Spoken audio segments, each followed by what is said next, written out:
Welcome to Make Shit Happen. My guest today is Yellopain. Yellow, thank you. Welcome to the show. How you doing today? I'm doing great. I'm excited. Hey man, first of all, I gotta tell you, I gotta give you some props.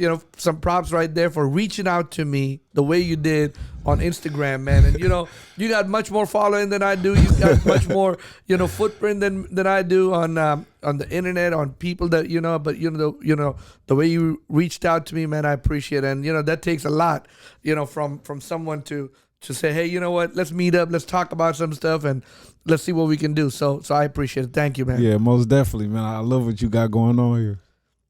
Well, good, man. So first of all, there's a lot of people who follow your music and people who follow you. They probably know who you are, but there's a lot of people who might not know you. Mm-hmm. So one thing I want to know is, I like the name Yellopain with your hair yellow and everything. I love it, man. How did you come up with that name? Man, so I changed my name to Yellopain probably, I don't know, maybe 7-8 years ago. And what I needed was a name that just really represented me, represented the type of music that I make. Mm-hmm. And yellow is a color that represents happiness, mm-hmm. and pain that represents everything I've ever been through. So Yellopain together is a happy representation of my pain, basically just meaning stay strong no matter what. Well, good, man.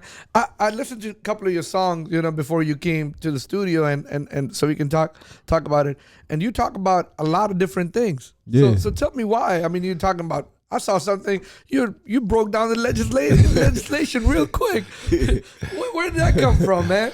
Well, that specific song, my cousin Desiree, she was running for Congress in the 10th District of Ohio. Uh-huh. And she told me, like, cuz, I think you should make a song about voting. And I shot it down, like, cuz, I don't really get into politics or nothing like that. But then when she broke it down to me and explained it to me, it was a wake-up moment. And I'm like, wow, so you mean to tell me that if we vote, we could change this, and all of that is connected to our community directly? And once I woke up to it, I was like, it felt like an obligation to my community as a young black man. Like, why do I know this information now, or why didn't I know this information? And how could I possess this and not share it with everybody else?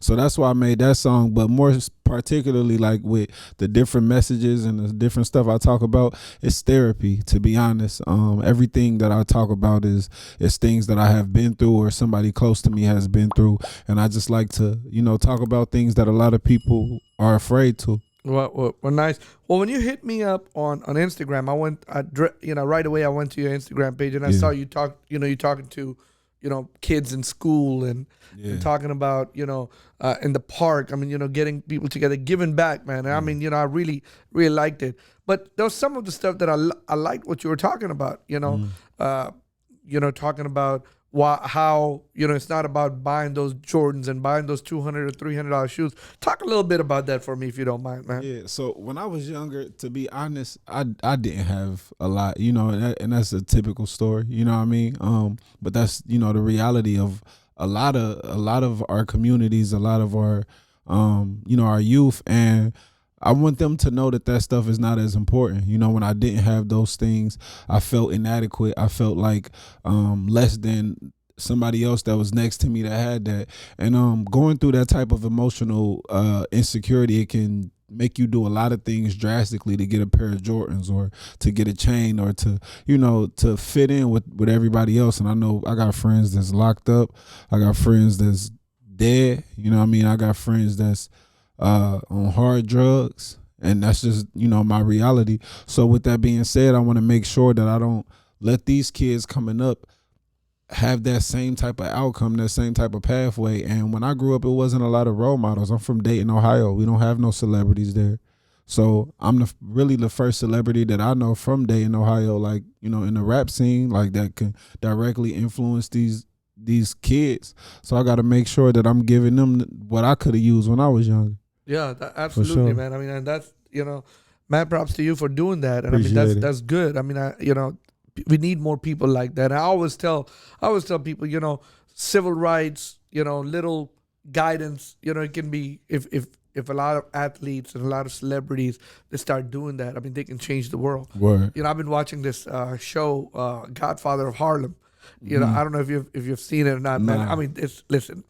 If people who are listening to me or you have not watched Godfather of Harlem, I mean, it's a game changer. It's great, man. Forrest Whitaker in there is absolutely on fire, man. Word. And, it's this show about Bumpy Johnson back in the 60s, and about the social movement about the movement going on about black people voting, and how the whites were discarding the votes of the blacks, and I mean I and gotta check that out. and the Latinos, and it's a great show. It's about about the drugs and the movement and the mobs, and about Kennedy being killed, but Malcolm X is in there. Yeah. Muhammad Ali is in there, when he was Cassius Clay, and then he changed his name to Muhammad Ali. People been telling me I need to watch that. Now that you explaining the different people that's in it, or like the different character representations, a lot of people have been telling me to check that out. So I'm gonna make sure I watch it. I mean, the song on it is pretty nice, man. With you got that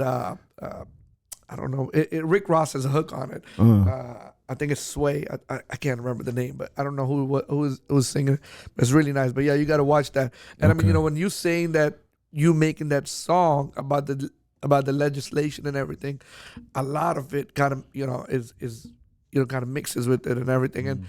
And we talked about earlier before we started the show. Yeah. We talked about how people always watch the movie Friday, and what is the movie about? You mind sharing that with me, man? Yeah. I was explaining my name, Yellopain. So, when you look at the movie Friday, it's a lot of killing in the movie. You know what I'm saying? Or you shooting. Got shooting in the movie. You got people selling drugs. You got extreme poverty, impoverished neighborhoods. You have crackheads. You know what I mean? It's a lot of things that you would probably associate with negativity and bad. But when you watch the movie, 9 times out of 10, you're watching the movie to laugh. Most people watch that movie for happiness, for joy. And that's really what my name is. It's like there's a lot of things that I have been through, or that I have seen, that could represent me. But when you watch it, it's not for that. It's for joy. And that's really what Yellopain is all about. It's taking your pain and representing it in a way that can bring joy to somebody. Love it, man.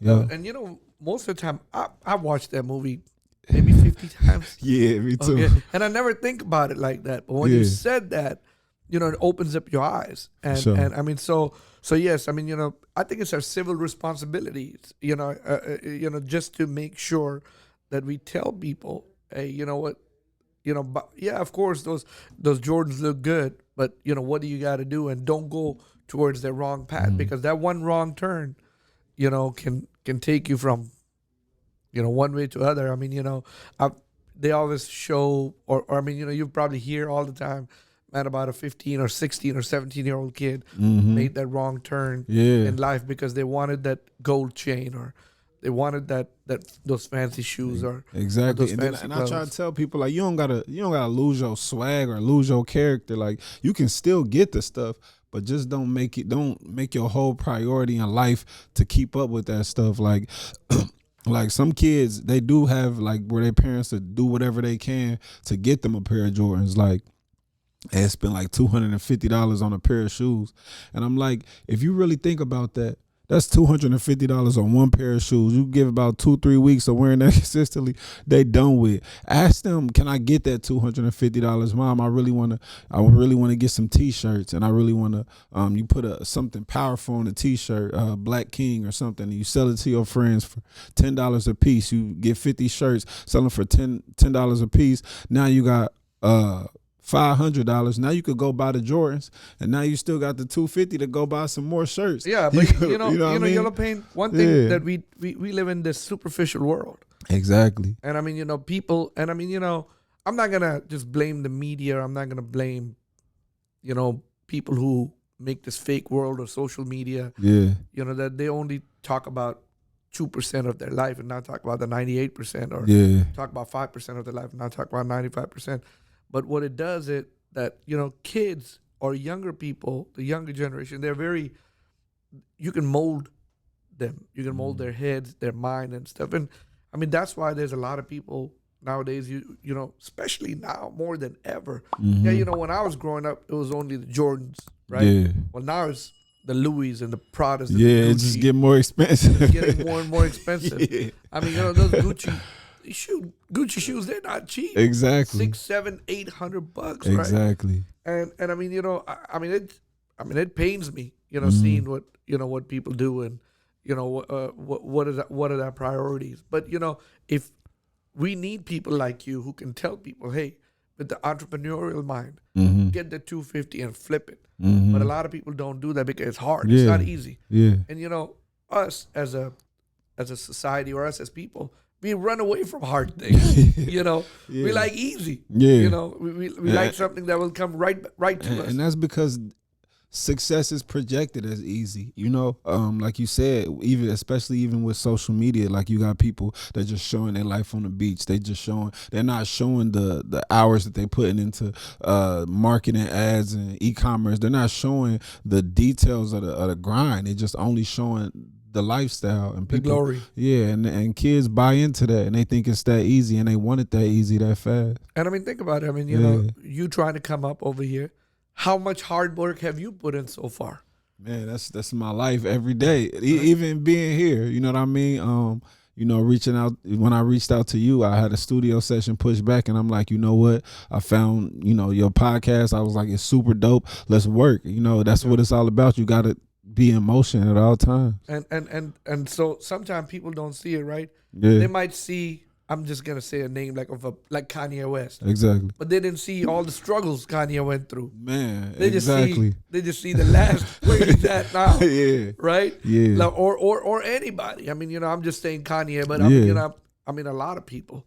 Mm-hmm. I mean, they might say, oh man, Jay-Z is a billionaire today, but where he was at in the 80s or 90s, I mean, nobody wanted to work with Jay-Z, Yeah, and exactly. I mean, just things like that.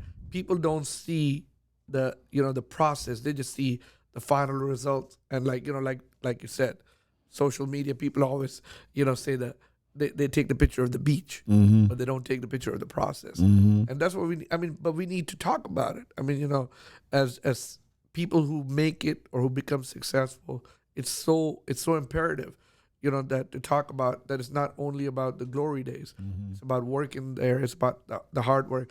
I read it somewhere. Success looked like it just happened automatically. Mm-hmm. It really is not. Yeah, and I think even more so, like in entertainment, that's like really one of those places where it seems so easy, because like if you hear that somebody is a lawyer, you like, oh yeah, they had to go through school. You know the process. It's pretty easy. I'm not pretty easy to pretty hard, but I'm saying it's pretty easy to know what the process is relatively. You know that they had to go to college. You know that they had to pass the bar. You kind of see the roadmap. As an entertainer, there's no roadmap for success. All you see is just famous people, and you see that the things that they buy to engage with the audience. So a lot of people think that entertainers are just people that just kind of come out of nowhere with just expensive things. So with entertainment, I really think that people should start showing a little bit more the behind the scenes of that lifestyle, because it's just as, if not harder, than maintaining a job or doing something like becoming I think becoming an entertainer is harder. You know what I mean? With such a small window of people, it's harder than becoming a lawyer or a doctor. Like, this stuff is no roadmap. Nobody's telling you what to do. Nobody's giving you any blueprint. You just got to figure it out. That's difficult. You're right. Yeah. So what do you think about when entertainers do all that, when they floss all that stuff? Yeah. And the regular people, I mean, the 98% or the 99% of the world is looking at them, Mm-hmm. and they want that with no roadmap. I mean, do you think the entertainers have much more responsibility? Do you think they shouldn't floss? The reason why I can't say that they shouldn't floss is for the simple fact that a couple things. One, they work for it. But then two, that's part of why they are who they are. You know what I mean? Like, if you might not believe that that Quavo got a lot of money if Quavo don't got on $1,000 chain. So it's different lanes for different artists, but I just think that there should be more conversation around how hard the work is to get there. You know what I mean? And the fact that you shouldn't prioritize that stuff until you are in a financial position to do so. Okay. Yeah. So tell me, and we're gonna talk a lot more about this. Yeah. But just a short term, what is your short term goal? My short-term goal, Next couple of years. next couple of years. Yeah, so I want to put out some more music videos. To be honest, I don't really. I try to go day by day with my goals. I don't really try to look too far ahead in the sense of. So you like short-term goals, basically 6 months to a year kind of thing. That's where you look at, or you look even shorter than that. The world even shorter than that, just because the world is ever evolving, and to me, I just like to move. So if I got an idea, like I'm working on a book right now, around the voting system, I'm just getting it done, and then I'm on to the next thing. You know, I'm working on a learning course right now, and I'm getting it done, and I'm on to the next thing. I'm working on an album right now, and then it's on to the next thing. I don't even want to try to say in 5 years I'm going to be. No, we'll see where I'm at in 5 years. I'm working every single day. I want to express the importance to the youth, so that as a kid, when you're growing up, you know, hey, when I get older, I have to vote. It's a mandatory thing. It's not optional. I have to if I want to have any chance at contributing to my community. Yeah, that's important. A lot of people don't understand that. Exactly. Especially the minorities, right? They don't think about. They're like, I don't know who this guy is. I don't want to vote. It's important that you get to know your candidate. Yeah. Because that candidate is going to change your, how your life is leading to, or where is it leading to. I don't talk about politics a lot, but like, there's a lot of people who are right now, because I live in Texas, so it kind of, affects me a little bit, and I'll talk about it if it's okay with you. A lot of people are moving from, Democratic state to Texas. We're good in Texas. Yeah, you might not like it. Your beliefs might be Democratic, your beliefs might be Republican. But there's a lot of people who are moving from Democratic states, such as New York, such as California. And why they're moving from there to Texas? Because they're running away from what has happened. A lot of taxes, with COVID, everything was shut down because of the stuff. Or wherever they're running from, wherever they're coming from. What I want, it's very important to get to know the system. And don't bring what you bring while you're running away from. You know what I mean? Exactly. And I mean, so all that starts with, and I don't lean Democratic, I don't lean Republican, so right. Just to say that. I'm very much in the middle. I'm fiscally conservative because I'm a businessman, right? Yeah. And when you're in business, you want to pay there's always one goal, pay as little taxes as possible, right? But at the same time, business people are the driving engine. We hire people, we keep the economy going and all that stuff. So sometimes, when you are extreme left or you're extreme right, it kind of hurts people. It's very important. We can't say we want to be Republican because our parents were Republican or our grandfather was Republican. Or we can't say, well, we want to be Democratic because my great-great-great-grandfather, everybody since that day was Democrat. Yeah. We got to know the system. We got to educate ourselves, who our candidates are, what they stand for. So I love what you're doing with that book, man. Appreciate it. Yeah. So, like when it comes to Democratic or Republican, with me, I'm with opportunity for my people. Where the opportunity is where my vote is and where I would recommend people to vote. It's a part on my song, My Vote Don't Count, where I said, imagine life on the other side. Roads better, schools better, everybody get their license back, grocery store food better, custody of your kids back, homeless people get new shelters. If we gonna fix the U.S., we got to start with them 2 letters. Exactly. So issues like that, like who's going to fix that? Who's in Congress that has that in mind? And those are the people that I want to vote for. I don't care about a red or a blue. I want opportunity for my people. And what you just said, roads better, right? And yeah. I think I was talking to somebody the other day, and it's not only Congress or Senate. You got to focus on the local level too. Exactly. I mean, Houston is the 4th largest city, about to be the 3rd largest city in the country. Word. Right? Yeah. Probably one of the richest cities in the whole country. I didn't with know the that. worst roads ever. The worst roads ever. I mean, if you go from here to Dallas, okay, and Dallas is not as big as us, doesn't probably have as much money as us. Yeah. But guess what? You look at it and you're like, oh my God, Smooth. that is so pretty. Yeah. And this is like freaking ugly. You know what I mean? And I'm from Houston, so my feelings are like, I just was in San Antonio last week. I'm like, dang, It's so pretty over there. Mhm. Everything is clean, nice roads. You can go to the richest neighborhoods in Houston. The richest. When I say the richest, you can go to the richest. You driving down River Oaks. I mean, these are $50 million home, $30 million home, and the roads are all cracked and nasty and got potholes and everything. Even 50 Cent, when he moved over here to Houston, he said, man, he never realized there's so many people, so many rich people in Texas that have a lot of money. Yeah. I mean, he tried to bid on this bottle of wine, and he got outbid, and he was at $175,000. Someone bought a bottle of wine for $235,000. That's crazy. Stupid money. They had to be thirsty. Right? Yeah. But our roads are messed up because the local government is messed up because we don't vote on the belief. And that's the problem with a lot of people. They vote because of the color of your skin or what party you are. Exactly. They don't vote for, what are you going to do? School's better. Your roads are better. What are you doing within the city? So it's very important, man. You're right on. Right on there. I love what the lyrics said right there. Appreciate it. Tell me a little bit. What do you stand for? Like as a person, we get it that you want everyone to vote. What else? What else are some of your core beliefs?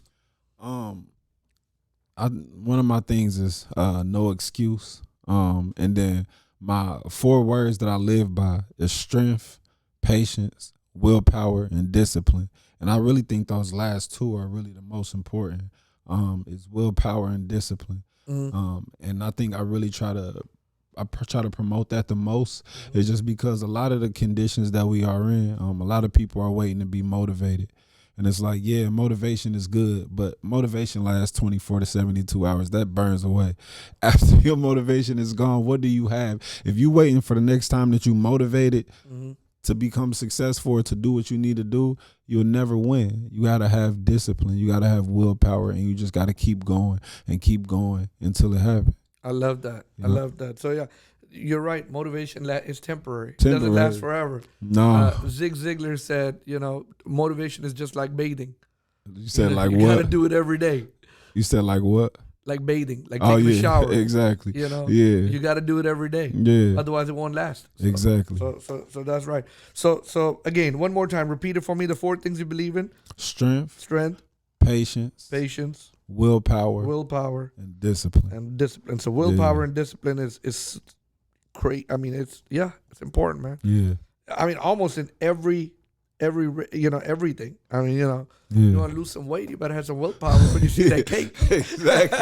Exactly. Hey, that's my biggest. Well, that's my biggest thing right there. Is what? The sweets, food, man. Food. Oh yeah, man. Sweets. And it's food hard. That's my weakness. Yeah. For sure. Tell me about strength. What do you mean by strength? Strength is it's just emotional stability, because you want to have willpower and discipline, but that's hard to tell somebody when their mom just died. You know what I'm saying? It's hard to tell somebody to be strong when they don't have no money whatsoever.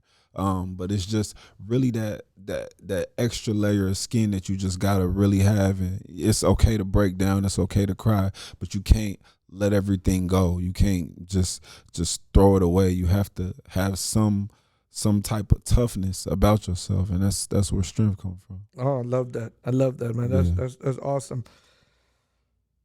You say, hey, you know what? You don't make you don't make goals. Your goals are pretty short because the world is ever evolving. Yeah, right. But exactly. You got to have that long term. I know you're looking 5 years down the road or 10 years down the road.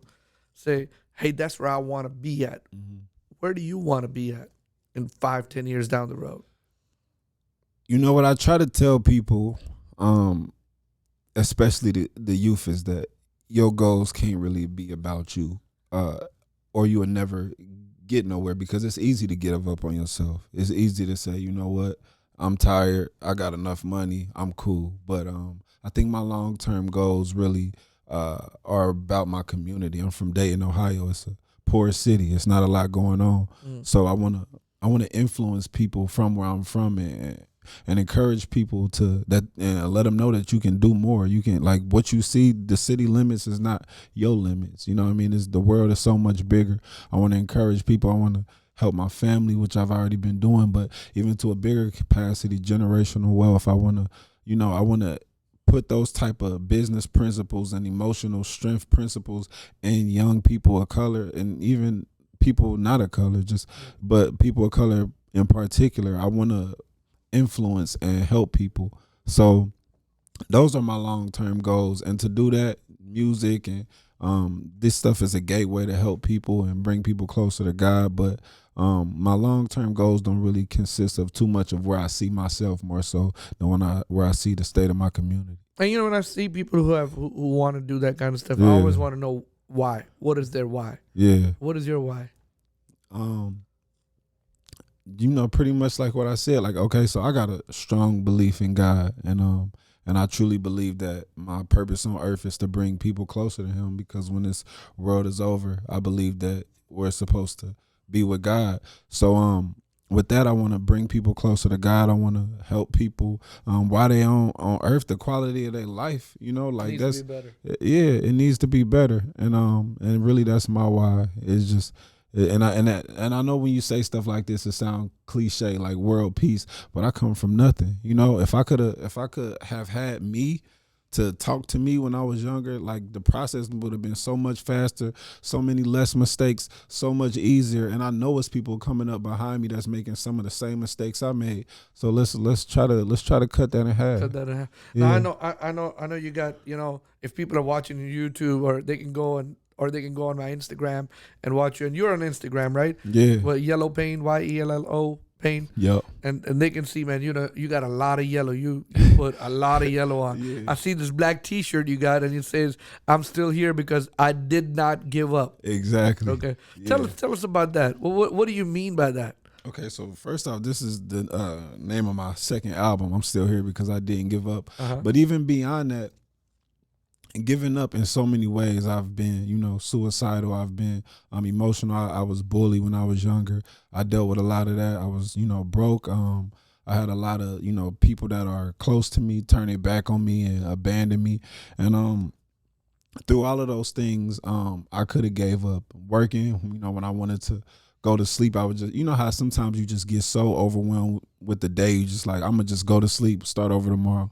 But I didn't give up on a day on my goals, and because of that, I'm still here. And not just I'm still here as I'm still alive, but the whole entire me, like my strength, I'm still here. I'm persevering, and I know that that's because I didn't give up, and I want other people to have that same type of strength. So if you have a message out there for people, say, hey, don't give up because I didn't give up, what would it be? And why not give up? Don't give up. And the reason why I say don't give up is because you have to think about your life outside of you. You have to think about, when they say when you give up, you hurting the people around you more than you hurting yourself. So. And you may think nobody care about you, but then once you're not here no more, it's somebody here that's hurt dramatically, So be strong for yourself. Show yourself that you can do it, and you can, because I did it, and there's so many other people that have done it. But you want to you want to be a vessel for the other people around you. Yeah. And when people are suicidal, they might think that that's an easy way out. But, Right. Giving up is easy, right? But Yeah. it's hard for for people you left behind. Exactly. Because it's not only you are gone, it's the whole thing they have to deal People with. lose a piece of them when you You're go. right, man. So that's good. So how many albums do you have out right now? I got 2 albums and an EP called Yellow is the New Black. Oh, okay. Yeah. Yellow's the New Black. Yeah. What are the lyrics about on that? Yellow is the New Black, man. It was just me introducing myself to the world. Last year I had a lot of commercial success from daytime television. I was on Oprah, Steve Harvey, and black is, it's like a cool color, and then it's like yellow, like, nah, this is the new cool. You know what I mean? I was just introducing myself to the world. Yeah, that's nice. For sure. When you say black is the new yellow, I just thought about that song Black and Yellow. For sure. So what were you on Oprah and Steve Harvey for? For My Vote Don't Count. Okay. Yeah, just and they. So that because that song had put you on that national stage Exactly. with Oprah. How was it, man, being in presence of Oprah? Man, it was mind blowing, but more so than how great the opportunity was, it really showed me how necessary my message was with that. It's like if I'm getting these type of people's attention, I know that what I'm talking about has to be heard. Yeah. So that song that the one I'm talking about, the legislation, I saw that it has 8 million hits on YouTube. Mm-hmm. You know, that's pretty big. I mean, how does that make you feel? It feels amazing, you know. And the thing is, like, I got other videos with a lot of views, but it's more so about just being able to do what I did, which I'm very happy about, is being able to simplify something that's so difficult and so that just fly over people's head. To see people engaging in something like politics, which is something that I never would have prior to, you know, around the time that I made that song. It's beautiful to me. It's beautiful. Yeah. So I love Steve Harvey. Yeah. You know, once in a while, I mean, you know, when I feel like I need some motivation, Same I here. listen to Steve Harvey, right? Yeah. And I mean, you know, like, I kind of know his story. I mean, I've listened to it 100 times. He's probably one of my favorite after Les Brown. I like Les Brown a little bit more. Yeah. So Steve Harvey ever listened to it? I'm sorry, Steve, but you know, but I love it. I mean, you know, Steve Harvey talk about he was 27 years old, never even heard of a comedy club. Yeah. Right. That's and crazy. then all of a sudden, you know, he was writing jokes for somebody, Mm-hmm. and then, you know, that was his life purpose or whatever. And just like that, you never know what your life purpose is until you get exposed to it. Exactly. I mean, is that something like that came in your life, man? Is that voting thing was one of the things that you might think about? Yeah, that's the same type of thing. Like, you don't necessarily know what your purpose is. What you do is you follow your passion, and then your purpose it shows itself. It exposes itself. It exposes itself. Exactly. Yeah, that's good. I love it, man. Tell us a little bit. If you would to say, hey, you know what, I'm gonna redo everything, and so I don't make these mistakes on the way. Is there any mistake that just stands out to you, man? You're like, I wish I would have done this. I wish I would have done this differently.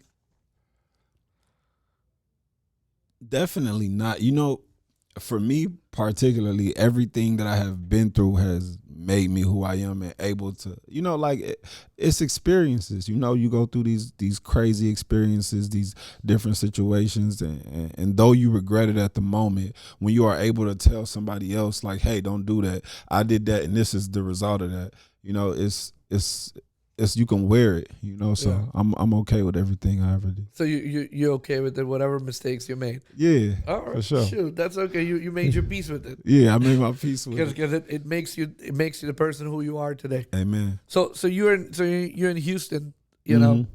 I'm sure you're not in Houston by accident. Nah. Can you tell us what you're here for, or you can't discuss that too much?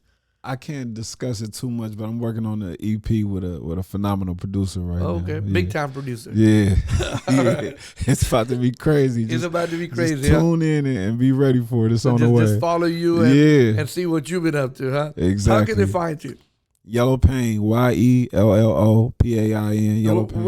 Where do you park that most of the time? Is it mostly on Twitter? Is it on Instagram? Everywhere. It's spelled the same way on Instagram, Facebook, Twitter. You know, when I made my name, I had to make sure, like, let me make sure there ain't no parts of this taken, because I don't want to be having no underscores, nothing extra. Yellopain everywhere, just like that. But YELLO. Yep, Yellow. No W. Yeah, Yellopain, no W. Exactly. Right? And so you are everywhere. Now let me ask you.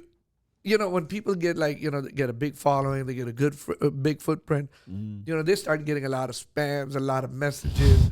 Okay, but sometimes, you know, some people, they answer their fans' messages, some don't. What category are you in? Do you like to respond a little bit? I respond to everybody, and I'll tell you why. So when I first started off, I used to spam people in the inboxes. When I maybe had like a few hundred followers, and I'd be like, hey, I got a hot new song, please listen to it, please share it. And then I DM like 1,000 people. Then maybe like 50 people would hit me back like, yeah, I got you. But then out of the 50 people, like 2 or 3 people would actually do it. So them 2 or 3 people, I used to appreciate them so much. And now I got to make sure I keep that same level of appreciation that I have for those 3 people for everybody that's doing it now. So whether it's hundreds or thousands, as many people as I can respond to, I try to, because they don't have to. They don't have to be there. Yeah. You ever listen to Gary Vee? You know who that is? Yeah. Okay, so sure. Gary Vee, he always talks about it, right? Yeah. He said, what's wrong with you? You're 20 years old or 22 years old. DM 100 people, DM 1,000 people. Yeah. So you took that, you did the same thing. Did you do it because you heard it from somebody, or you just did it because that's what you wanted to? That you thought hunger. I think hunger. Gary Vee embodies hunger. He was hungry, and that's why he can tell you how to be hungry. That's what. Yeah. That's all that is. That's good, man. Yeah. You know what? Shoot, that's. Can't be mad at you for doing that, man. That's what I'm talking about. And I always tell people, I love selling. I'm in sales. I build my business by selling. And I tell people it's all a percentage game. How many people you hit, right? Yeah. In sales, it's always like I grew up selling. I was selling long distance, and I always tell people the more people you talk to, the more people are gonna listen to you. The more people you are gonna listen to, you're gonna have a big chance of getting it to them. But it's like it's the ratio, just like you said, DM, right? You talk to 100 people, you might have 30 or 40 that will pay attention to you. Exactly. Out of those 30 and 40 that'll pay attention to you, maybe 8 or 10 will let you go more into that. And out of 8 or 10, you might get 2-3 people that you might sell to. Exactly. So you got to hit those 100 people up first. Yeah. And that's what a lot of people don't do. They don't hit those 100 people. Yeah. They get they get discouraged after the first 10 or 12. Yeah, especially when you get responses and it's like, no, leave me alone. Leave me alone. and like I tell, the other day I was talking to some of my salespeople, and I'm like, what's the hardest thing you can do when you make phone calls trying to get people back in, for a sale or something like that? And I already know the answer. And they're like, well, I don't know. When people, they're like, well, we don't know. I'm like, the hardest thing to me is for someone to answer the phone. If I call 10 people, I'd rather hear 3 no's than no answer. Yeah, okay? Exactly. The no answer is what puts me down. So I'm sure you're the same way. When you are hitting 100 people on DM, when you're DMing 100 people, you'd rather hear, hey, leave me alone. Yeah, exactly. So you have something to work with. Then you have something to work with. Yeah, exactly. So, man, that's good, man. So, a lot of people, I wish a lot of people can do that. So you are one of those guys who's still hitting people up, giving it back. And so I know you when I saw your videos on YouTube and on Instagram, and I asked you why you do that, you say you want to give back. Why giving back is such a big thing? I just want people to have somebody, giving back is man, I really could have used some encouragement. You know what I mean? Like when I was coming up, I really could have used some encouragement. I really could have used somebody to, like a celebrity, to respond to me, or somebody to say, yo, this is dope, or thank you, I appreciate it. That type of encouragement, that type, like even the kids not having somebody to give that, and you never know what people are going through. Like some kids really don't have, like I actually had parents, some kids don't have nothing, and just having somebody to look at them in their face and say, yo, you can be great. What you want to do? You want to play basketball, bro? You could be the greatest basketball player in the world. You want to do what? You want to draw me a picture? Man, you crazy, you phenomenal. Somebody hearing that as a kid, the type of stuff that you put in their minds, man, they live with that forever. It stick forever. So if I can talk to a kid and give them that type of forever motivation, then I will. You tell a kid, bro, you bad. You know what I'm saying? Like, get them bad kids out of that, stick with them forever. So it's like what you say to a kid, or to somebody young, or to somebody that need to hear something positive, what you say to them, sometimes that stick forever. So I try to make sure I'm a positive influence. Yeah, I love that, man. What is like one of the best thing, like if you have to share, like like you did, like you went to a school or park or a get together, and they let you talk.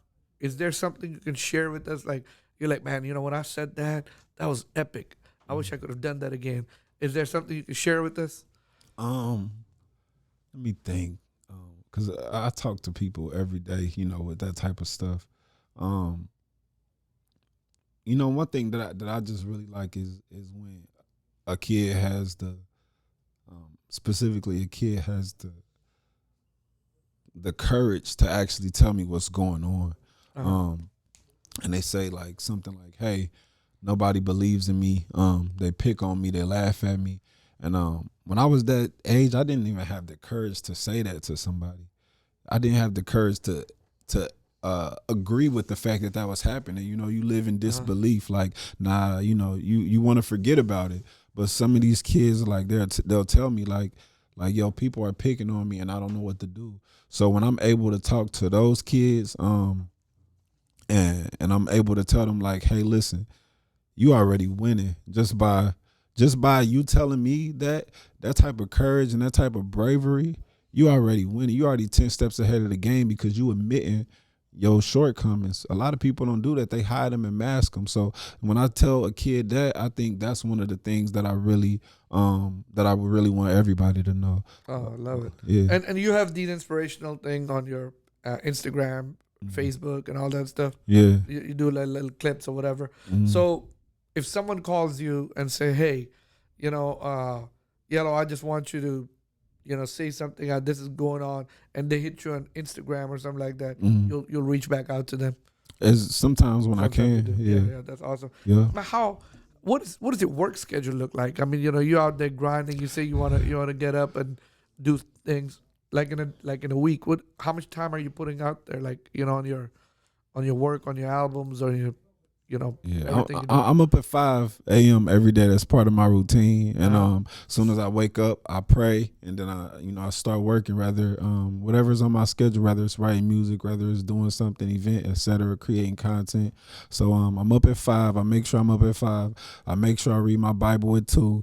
And then if I don't have nothing to do, I try to go to sleep around maybe 12. But that little 5-hour window I sleep, everything else is Yeah, because I mean, like tonight motion. will be Yeah. one of the days that you might end up. It'll be late. You'll be up Yeah, late. I'm not 'cause you'll going be to sleep working. tonight. Yeah, I'm in the studio.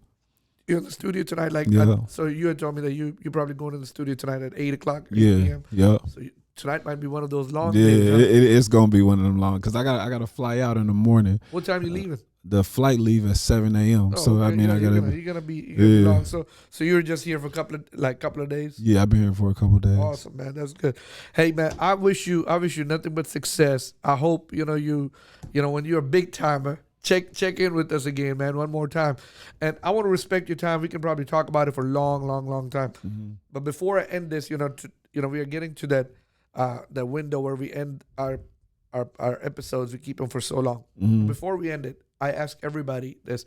Let's say today is the end of the world. Today is the end of your time. You ended up living 100 years old, had a bunch of kids, grandkids, everything. And they come to you and say, hey, Yellow, unfortunately, everything that you have produced, wrote, made videos, or did podcasts and YouTube got to go with you. But here goes a pen and a paper. Ooh. And write 3 things down for us that you want to leave to the rest of the world, your future generation. 3 things. There's going to be your 3 truths, your 3 truths, your 3 guides to greatness, 3 ways to live life, 3 things. That's what you allowed. Paper and a pen. Everything goes with you. All right. Trust God. So number 1 is trust God. Number 1. Elaborate, if you don't mind. Give me a little bit about that. Trust God. A lot of people think that, well, this is more so my belief, but if you believe in God, if you walk with God, a lot of people think that what they do, the amount of work that they put in, and that's like the key to happiness, or etc. But it's a lot of times you can do everything you can do, and then God does the rest. Like, you do everything you can do, you give it all, you put all this work in, and then God does the rest. And sometimes when you put this work in, or you trying to fix, whether it's a relationship or whether it's anything, there are moments of discouragement where you feel like, I don't know what else to do. And then in those moments, that's where God shows up, and you gotta trust him. You can't give up. You can't run away from things, because in those moments where you did everything you can, that's where God he show off. Yeah. So you gotta It shows trust you God. that he's the greatest, huh? Exactly. Number 2. Trust God. Let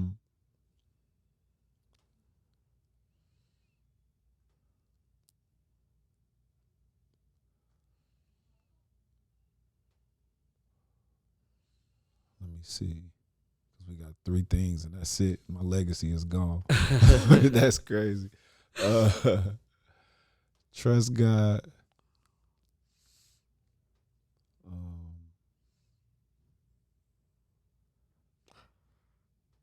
I say, I love it when I put people on the spot. yeah. You got me on that one because it's like this the end. Like this is all I'm leaving. I'm leaving people with trust God because I think that's the best answer right there. Just because he got the rest of the answers. But I would say I would still stick with willpower and discipline as the last 2. Okay, so trust God, willpower, and discipline, or willpower 2 and discipline 3. Exactly.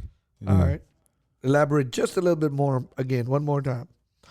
Yeah. So willpower, because God will do everything, you can't do, but you have to do everything that you can do. You know what I mean? And I heard a pastor, I think it was Mike Todd, say that, and it's so true.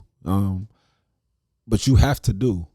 We are created to work. Like we're so life is going to get hard. It's going to get frustrating, but you have to have that willpower. You have to. Yeah. Discipline.